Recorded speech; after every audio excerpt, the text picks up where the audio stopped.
we've got the Bywter, I feel like we're missing some valves there. Self-priming portable utility pump, 1/2 horsepower. You can plug it into the wall, and it's got a thermal protection circuit in there.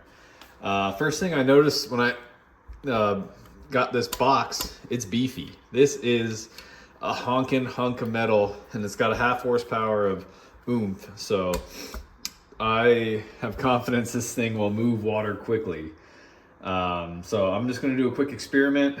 I'm gonna fill that up with water and empty it into the hose.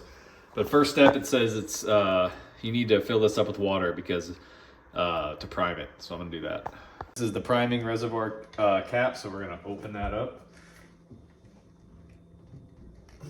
Maybe. That is in there good.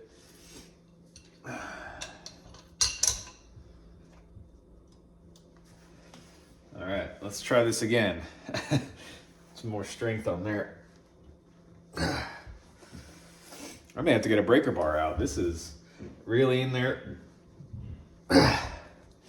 Whew. All right, I'm gonna work smarter, not harder. I'm gonna get a breaker bar out. Be right back.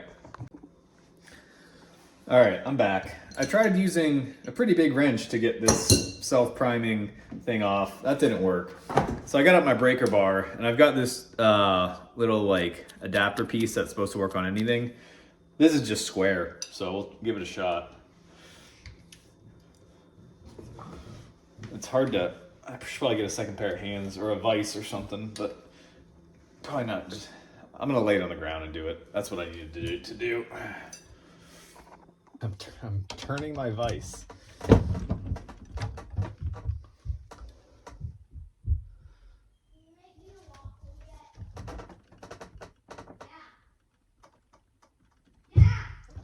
I'm busy, man. No.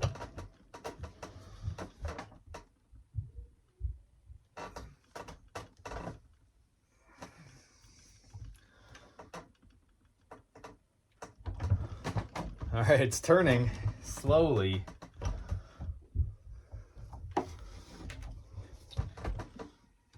There we go. All right, so to take this thing off is a pain. I got the plug out. Now we're gonna fill that with water. Plug's off. We're gonna dump some water in this hole. In the self-priming hole. I don't know if this is gonna spill everywhere or not.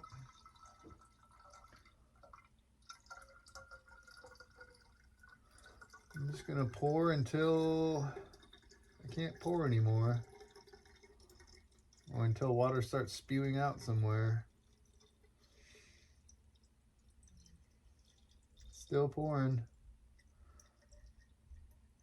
Okay. I don't know if you can see that, but water is starting to come out the outlet there, so that's probably good enough to prime it. I'm gonna put this back in. Try to put it back in not nearly as tight as it was when I got it, because I'm just going to use a wrench. I'm not going to use the breaker bar to do that. I don't know what was up with that. Maybe it was just got a little galling or something, or maybe the guy at the factory just was having a bad day. He just torqued the crap out of it. I don't know. But all right. Our pump is primed. Let's go test it out. All right, here's my setup here.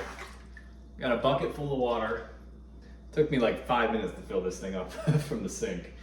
Hope you guys can see that it's wet. I got a garden hose going in to the inlet of the pump, and I got a garden hose going out to the sink.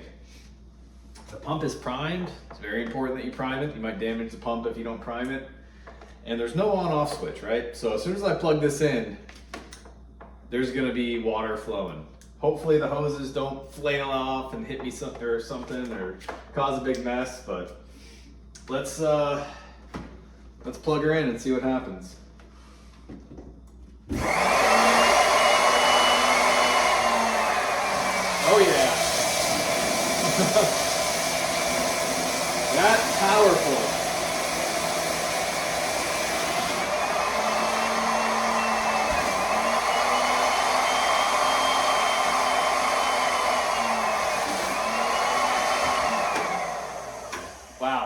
Okay, it sucked this bucket dry in, you saw how long that was. That was like no time at all to suck that bucket dry. It took me 5 minutes to fill that bucket up. It sucked it dry in no time. What was that, 20 seconds?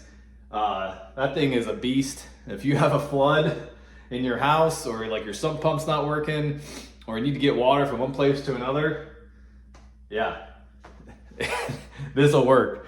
The only potential issue is this plug. Mine was very hard to remove. I was able to do it with some breaker bars. I don't know if they're all like that, but this thing is powerful. It's a beast. It's heavy duty. I wasn't quite sure what to expect with a 1/2 horsepower. Now I know it can empty, I don't know, what is that, 4 gallons of water in 30 seconds or whatever that was. Probably getting those numbers way wrong. Just telling you, it's a powerful pump. If you need a transfer pump that can do a big job, this will do it. So go get you one.